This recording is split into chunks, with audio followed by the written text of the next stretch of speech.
All right, today we're going to be making a Rungu, inspiration by Buana Badger Bushcraft. So here's our tools. We got the Losty forge set going, and we got the Husqvarna carpenter axe and Corona saw. Let's go. All right, first order of business, we got to choose the end that we want to turn into the head of the Rungu. I think this curve's interesting, so I think we're going to make use of that as our head right here, and this will be our handle. So what we're going to need to do first is we're going to need to score around where we want our head to be. And I'm thinking it's going to be somewhere around here. So we'll probably end up taking this top part off.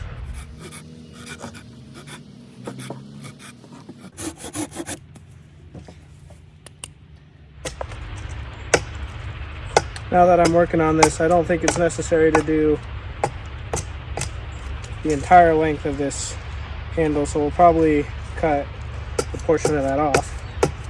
You got to be careful when you're first starting off, otherwise you'll end up, we made a couple of cuts here. We don't want to chop this head off, right? And since this is a short piece of wood, it could split easy, so we don't want to do that. So you got to be gentle with your first few cuts, and then once you get a stopping block for your axe, you can go a little bit more hamish up in there.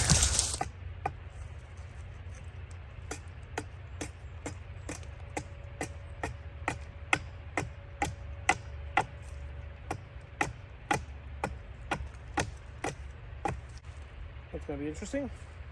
It's nice on a project like this to have a nice sturdy stump or something to work on that you don't mind possibly banging into a little bit.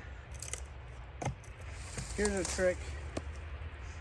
If you want to hog off material quickly without having a lot of these big fat strips coming off, possibly getting in the way of your hand, you can do relief cuts going down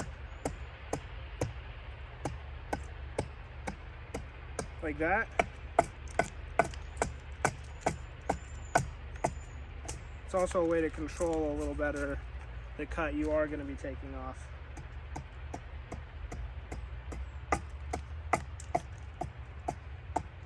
A little trick for you.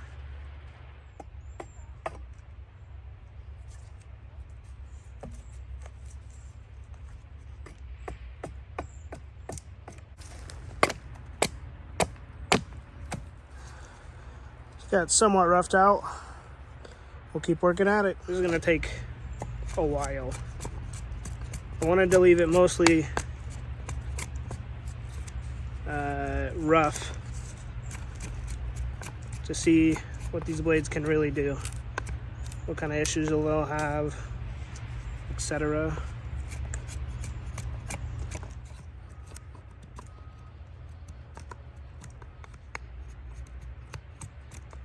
What I'm feeling so far is that to hog off a lot of wood, this is a rather thick blade to be doing. So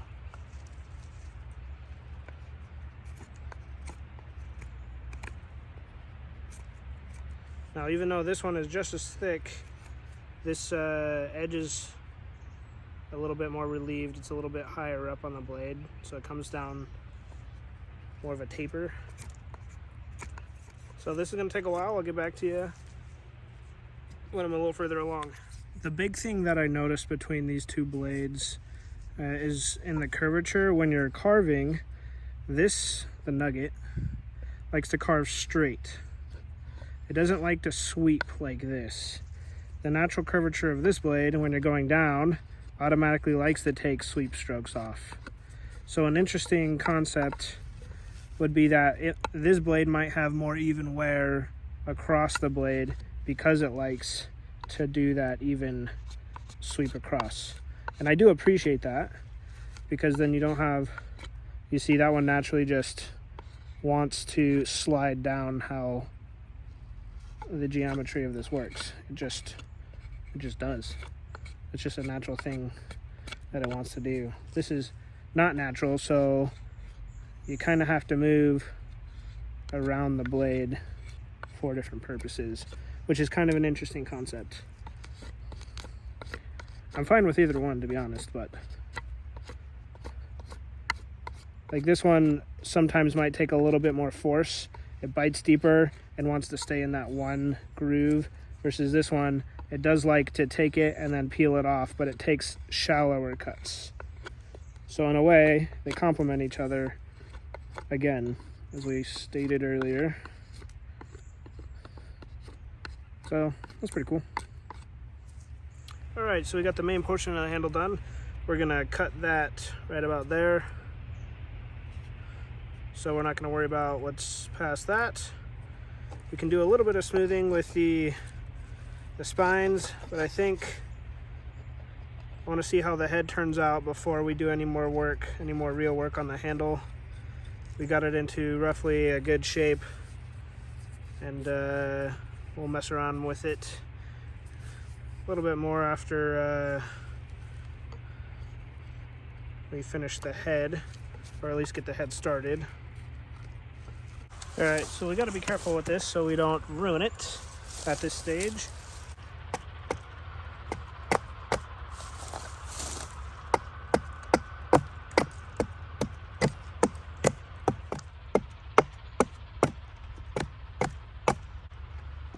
All right, we'll see what we can do with that.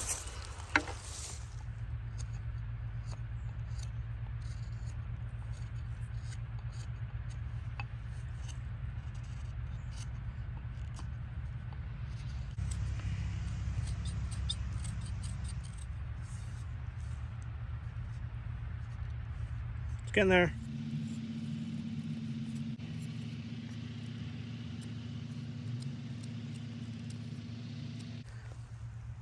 All right, here she is.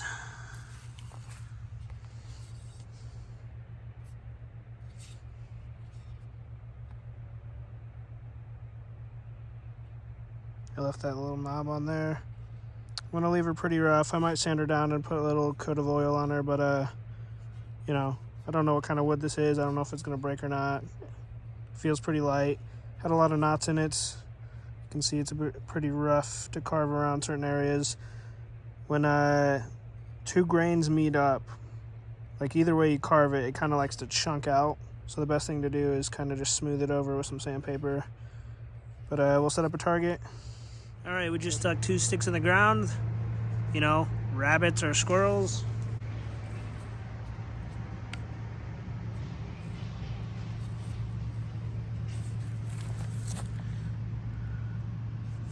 Super basic.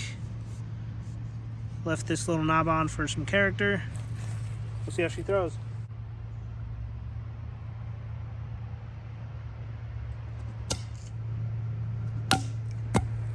Dang, so close.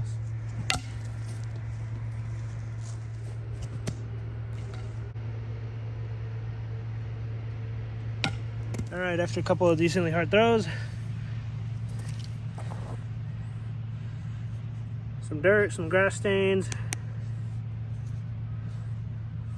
no splitting. Nice.